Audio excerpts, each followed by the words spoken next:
सर्वेभ्यो नमो नमः। आज हम अपनी 10वीं कक्षा का तृतीय पाठ है व्यायाम सदा सर्वदा पथ्य। व्यायाम हमेशा ही लाभकारी होता है, उपयोगी होता है। पथ्य का मतलब होता है हितकारी, उपयोगी, लाभकारी। ठीक है, व्यायाम हमेशा ही क्या होता है, हितकारी होता है, लाभकारी होता है। का अभ्यास कार्य करेंगे। इससे पहले हमने इसका हिंदी अनुवाद कर लिया है बेटा, आज हम इसका अभ्यास कार्य कर रहे हैं। पहला क्वेश्चन आता है परमम आरोग्यम कस्मात उपजायते। देखो, जिन्होंने हिंदी अनुवाद किया होगा ना, अच्छी तरह से सुना होगा हिंदी अनुवाद की वीडियो, वो अभ्यास कार्य जल्दी से कर लेंगे, जल्दी जल्दी, उन्हें कुछ दिक्कत नहीं आएगी। और जिन्होंने हिंदी नहीं सुनी तो अभ्यास करने में बेटा दिक्कत आती है। ओके, तो अब हम स्टार्ट कर देते हैं। परमम आरोग्यम कस्मात उपजायते, ये कह रहे हैं कि परम आरोग्य, आरोग्य का मतलब क्या था, निरोगी काया।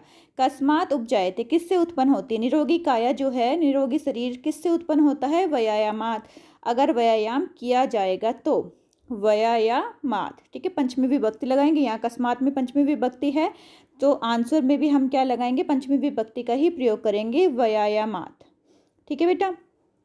नेक्स्ट क्वेश्चन है आपका कस्य मासम स्थिरम भवति, किसका मास स्थिर हो जाता है, अर्थात कौन सुदृढ़ हो जाता है।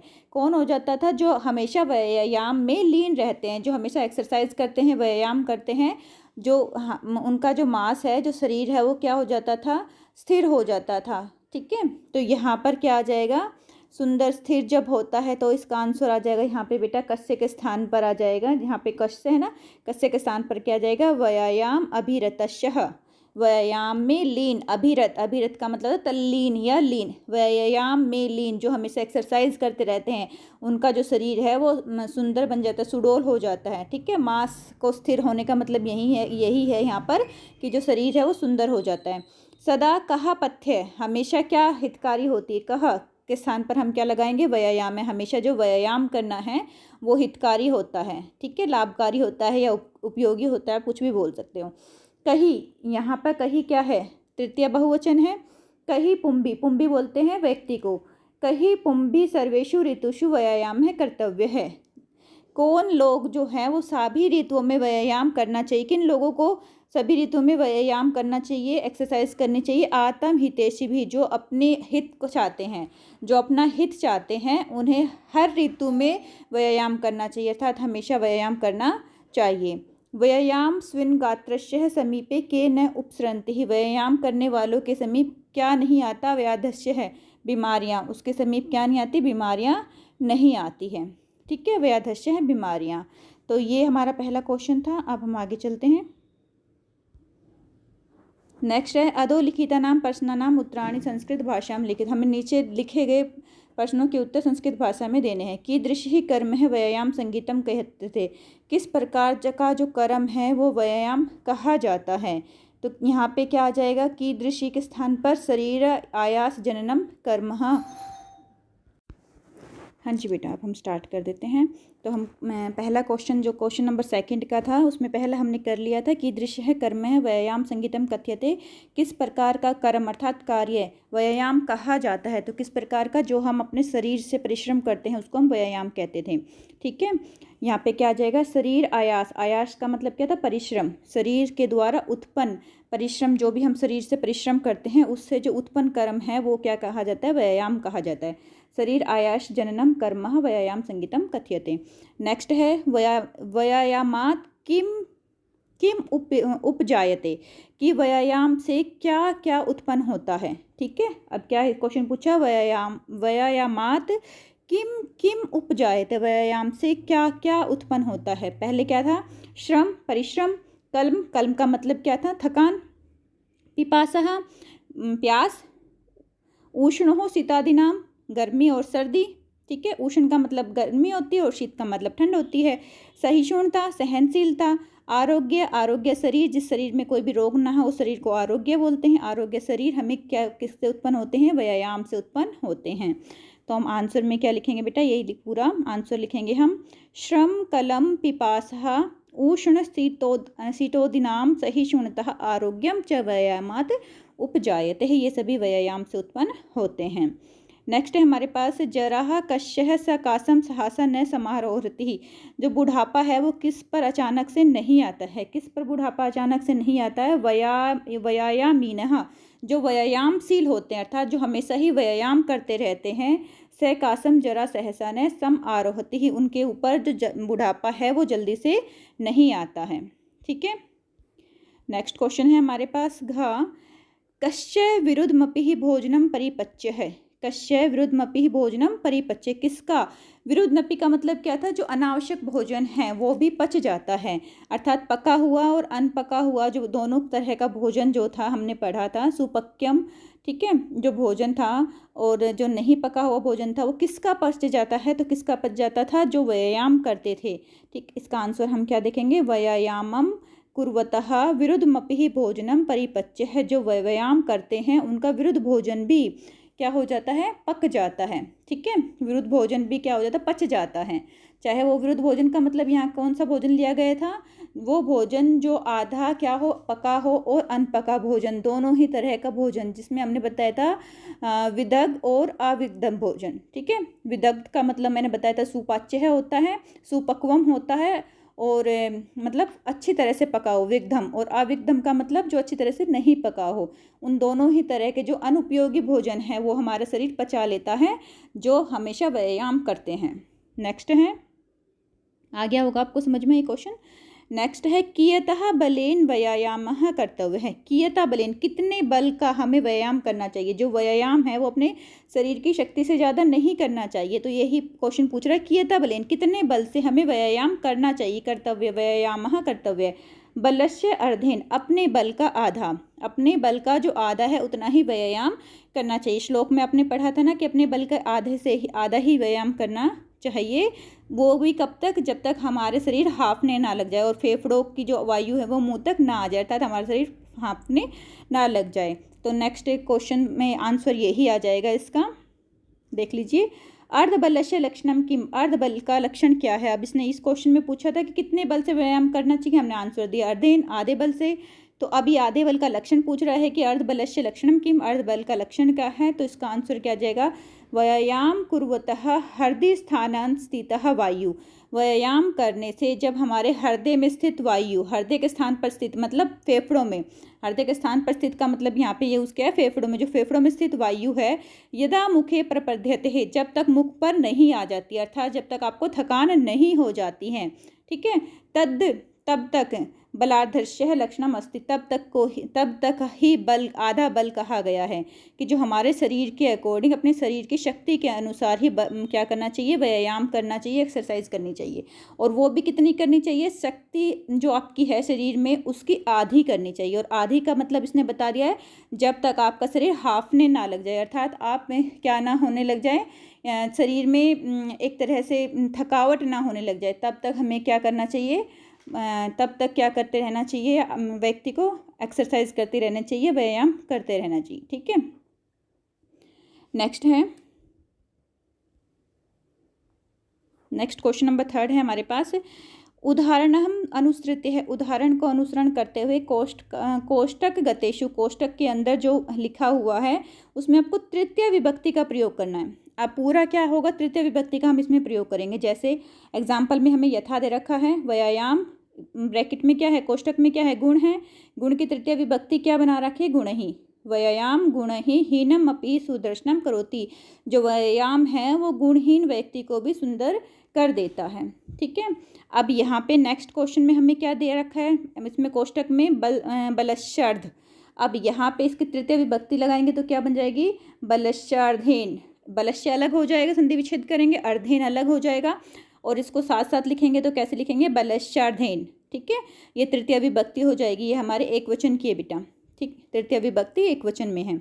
ऐसे ही यहाँ पे भी एक वचन की है, व्यायामेन, व्यायाम था, इसकी तृतीय विभक्ति एक वचन क्या हो जाएगी, व्यायामेन सदृशम कंचित स्थूल अपकर्षकम ना अस्ति, व्यायाम के समान और कुछ भी ऐसा नहीं है जो हमारे स्थूल्य, स्थूल्य का मतलब मोटापे को अपकर्षक कर सके, खत्म कर सके, नष्ट कर सके। ठीक है, व्यायाम के अलावा कोई भी ऐसा साधन नहीं है जो मोटापे को कम कर सकता है। तो यहाँ पे व्यायाम की तृतीय विभक्ति हमने क्या लगा दी है, व्यायामेन। यहाँ पे तृतीय विभक्ति एक वचन का प्रयोग हुआ है और ये पुल्लिंग शब्द सारे, बलस्य अर्धेन और व्यायामेन। यहाँ पे तृतीय बहुवचन का गुण ही में तृतीय बहुवचन का प्रयोग हुआ था।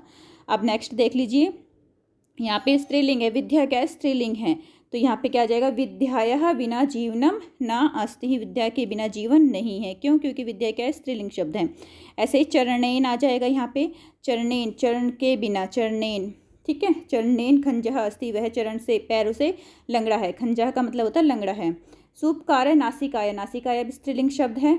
तो यहाँ पे नासिक स्त्रीलिंग है, तो स्त्रीलिंग में तृतीय विभक्ति एक वचन क्या आ जाएगा, नासिकाया। सूपकार नासिकाया भोजनम जिघ्राति, जो सूपकार है वो नाक से भोजन सूंघता है। ओके बेटा। नेक्स्ट है क्वेश्चन नंबर 4। क्वेश्चन नंबर 4 है, रेखांकित पदानि अधिकृत्य पर्सन निर्माण कुरुते। हमें नीचे लिखे गए उनसे पर्सन का निर्माण करना है। देखो पर्सन का निर्माण में क्या है, यहाँ पे शरीरस्य है। शरीरस्य आयुष जन्म कर्म व्यायाम इति कथ्यते, शरीर के द्वारा जो उत्पन्न कर्म है वो व्यायाम कहा जाता है, परिश्रम से। तो यहाँ पे शरीरस्य षष्ठी विभक्ति है, तो षष्ठी विभक्ति का ही हम पर्सन का निर्माण करेंगे तो क्या लगाएंगे, कस्य लगाएंगे। ऐसे ही अर्य है, अर्य का मतलब होता है शत्रु, ठीक है। तो यहाँ पे क्या लगा देंगे, के लगा देंगे हम। अर्य के स्थान पर क्या आ जाएगा, के आ जाएगा। अर्य है व्यायामीनः न अर्धयन्ति, जो शत्रु है वो भी व्यायामशील व्यक्ति को नहीं दबा सकते हैं, अर्थात उसका नाश नहीं कर सकते हैं। नेक्स्ट है आत्महितैषी भी सर्वदा व्यायाम कर्तव्य है। जो आत्महितैषी भी है, जो अपना हित चाहते हैं, वो हमेशा व्यायाम करते हैं। तो यहाँ पे आत्महितैषी भी के स्थान पर क्या आ जाएगा, कही आ जाएगा। क्यों आएगा कही यहाँ पर, क्योंकि यहाँ पर देखो तृतीय बहुवचन है, ठीक है। यहाँ पर भी आ रहा है ना, का भी क्या होता था, तृतीय बहुवचन होता है। तो यहाँ पर कही आ जाएगा आंसर में, ठीक है बेटा। नेक्स्ट है व्यायाम कुर्वतः विरुद्धम, विरुद्धम के स्थान पर क्या आ जाएगा, कीदृश, किस प्रकार का भोजन भी परिपच्य हो जाता है, पच जाता है। तो यहाँ पर आंसर क्या देंगे हम, कीदृशम। गात्राणाम सुसुभक्तः व्यायाम संभावित है, जो हमारे गात्रनाम का मतलब होता है कि जो शरीर है, शरीर के द्वारा सुविभाजित हो जाता है, व्यायाम करने से हमारा शरीर सुंदर हो जाता है। तो यहाँ गात्राणाम के स्थान पर क्या आ जाएगा, केशाम। ओके। नेक्स्ट है, इसका ही सेकंड पार्ट है। यहाँ पे जो श्लोक जो था, जो छठा श्लोक था बेटा, उसमें से लिया गया है। तो इसमें क्या करेंगे हम, यथा गुरुडस्य समीपे उर्गा ना गच्छन्ति, जिस प्रकार गुरुड़ के पास से सांप नहीं आता, उर्गा मैंने आपको बताया था सर्पह होता है, सांप ना गच्छन्ति नहीं जाता है। एवं में उसी तरह ही व्यायामीन है, जो व्यायाम करते हैं, व्यायामशील होते हैं, जनस्य जन के पास व्याधः ना गच्छन्ति, बीमारियाँ नहीं जाती हैं। व्यायाम वयो रूप गुणहीन अपि जनम सुदर्शनम करोति ही, जो व्यायाम है वो क्या करता है, जो गुणहीन व्यक्ति है, रूपहीन व्यक्ति है, उसको भी सुंदर बना देता है। तो इसके ये अर्थ है, ये आप देख लेना। वैसे ये श्लोक में आपको पूरा बता दिया गया था। नेक्स्ट क्वेश्चन नंबर 5 है हमारे पास। क्वेश्चन नंबर 5 क्या कहता है, व्यायामस्य लाभा इति विषय अधिकृतस्य पंचवाक्येषु संस्कृत भाषायाम एकम अनुच्छेदनम लिखत। ये इसमें आपको संस्कृत में व्यायाम के लाभ के बारे में 5 लाइनें लिखनी है, ठीक है। ये आप अपने अकॉर्डिंग भी कर सकते हो, और वैसे मैंने लिखी दी है इसमें। व्यायामेन स्वास्थ्य लाभ है भवती, व्यायाम से स्वास्थ्य का लाभ होता है। व्यायामेन पाचन शक्ति ही वृद्धते, व्यायाम से पाचन शक्ति का वृद्धन होता है, पाचन शक्ति बढ़ती है। व्यायामः रूपहीनः अपि जन्म सुदर्शनम करोति, जो व्यायाम से रूपहीन व्यक्ति भी है वो भी सुंदर दिखाई देने लगता है। व्यायामेन मनः अपि स्वस्थम भवति, व्यायाम से जो मन है वो स्वस्थ होता है। व्यायामेन शारीरिक मानसिक क्षमतायाः विकासः भवति, व्यायाम से शारीरिक मानसिक की और हमारी क्षमता का विकास होता है, ठीक है। हमारे कार्य करने की जो क्षमता है उसका भी विकास होता है, शारीरिक और मानसिक विकास भी होता है। उसके बाद नेक्स्ट क्वेश्चन है हमारे पास, तत्कृत्वा तो सुखम देहम अत्र विशेषण पदम किम। यहाँ पे हमें विशेषण पद बताना है कि उसको करके सुख प्राप्त होता है। किसको करके सुख प्राप्त होता था, व्यायाम को करके सुख प्राप्त होता था। तो यहाँ पे विशेषण पद क्या हो जाएगा, सुखम। विशेषण पद क्या हो जाएगा, सुखम। व्यायधयो नो उपसृंति वेन्ते इव उर्गः, अस्मिन वाक्य क्रियापद क्या है, तो यहाँ पे क्रिया बतानी है। तो क्रिया क्या आ जाएगी हमारे पास, उपसप्रहंति ही, ठीक है। यहाँ पे ना अलग हो जाएगा, उपसर्पंती ही आ जाएगा, क्योंकि उपसर्पंती का मतलब ही होता नहीं जाती है। इसमें हमने पढ़ा था ना कि जो बीमारियां हैं वो किसके पास नहीं जाती, जो व्यायाम करते हैं उनके पास नहीं जाती है। किस प्रकार नहीं जाती है? जिस प्रकार गुरुड़ के पास सांप नहीं जाता है, उसी प्रकार बीमारियां भी व्यायाम करने वाले व्यक्ति के पास नहीं जाती है। नेक्स्ट है पुंभी आत्म हितेशी भी अत्र पुरुषहि इत्यर्थे किम पदम प्रयुक्तम। यहाँ पर पुरुष के लिए कौन सा पद प्रयुक्त हुआ है? तो पुरुष के लिए कौन सा प्रयुक्त हुआ है? पुंभी, पुंभी शब्द प्रयुक्त हुआ है। दीप्त अग्नि तव अन आलस्य स्थित्रम लाघवम रजा इति ही वाक्यात गौरवम इति ही पदस्य विपरीत अर्थक पदम किम लिखते। इसका विपरीत बताना है। गौरव का मतलब होता है भारी, इसका तो विपरीत क्या आ जाएगा? लाघवम, हल्का। ठीक है, इसमें आपको बताया गया था अच्छी तरह से कि जब जठर अग्नि उत्पन्न हो जाती है तो हमें भूख लगती है, पाचन शक्ति बढ़ती है, आलस्य नहीं रहता है, शरीर स्वस्थ होता है, हल्का होता है और सौंदर्य बनता है, सुंदरता आती है। तो यहाँ पर हल्का, लाघवम जो लिखा हुआ ना हल्का, तो इसका ही विपरीत बताना था गौरवम। गौरवम का मतलब भारी होता है और लाघवम का मतलब हल्का होता है। नेक्स्ट है हमारे पास न च अस्ति सादृश्यम तेन किश्चित स्थौल्य अपकर्षकम अस्मिन वाक्य तेन इति ही सर्वनाम पद ही कस्मै प्रयुक्त है। यहाँ पे जो तेन है वो सर्वनाम पद किसके लिए प्रयुक्त हुआ है? व्यायाम के लिए प्रयुक्त हुआ है। ठीक है बेटा।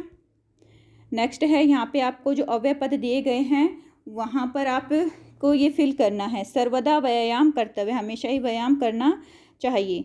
ठीक है। नेक्स्ट है यदा मनुष्य से सम्यक रूपेण व्यायाम करोति, जब मनुष्य अच्छी तरह से व्यायाम करता है तो क्या होता है? तदा, तब सह सदा स्वस्थः तिष्ठति, वह हमेशा ही क्या रहता है? स्वस्थ रहता है। नेक्स्ट है व्यायामेन असुंदरा अपि सुंदरा भवन्ति ही, व्यायाम से असुंदर व्यक्ति भी सुंदर हो जाता है। व्यायामिनः जनस्य है सकाशम वृद्धस्य सहसा न आयसी ही, जो व्यायाम करता है उसके ऊपर बुढ़ापा जल्दी से नहीं आता है। तो यहाँ पे सहसा हो जाएगा। व्यायामेन सादृशम किंचित सौथाल्य अपकर्षकम नास्ति ही, व्यायाम के समान और कुछ भी ऐसा नहीं है जो सौथाल्य को अपकर्षक कर सके, अर्थात मोटापे को दूर कर सके। तो यहाँ सादृश्यम आ जाएगा।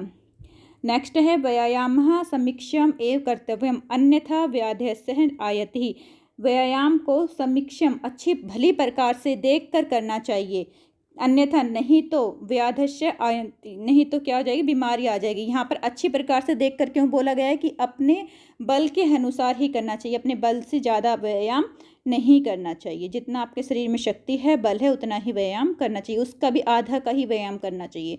ठीक है बेटा।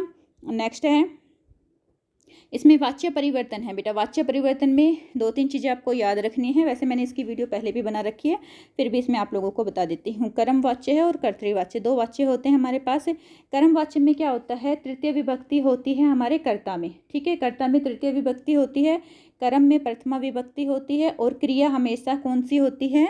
आत्मनेपदी धातु की होती है। क्रिया हमेशा ही कौन सी होगी? आत्मनेपदी धातु की होगी। अब कर्तृवाच्य में क्या होगा? यहाँ पे जो तृतीय विभक्ति है यहाँ पे क्या हो जाएगी? प्रथमा विभक्ति हो जाएगी।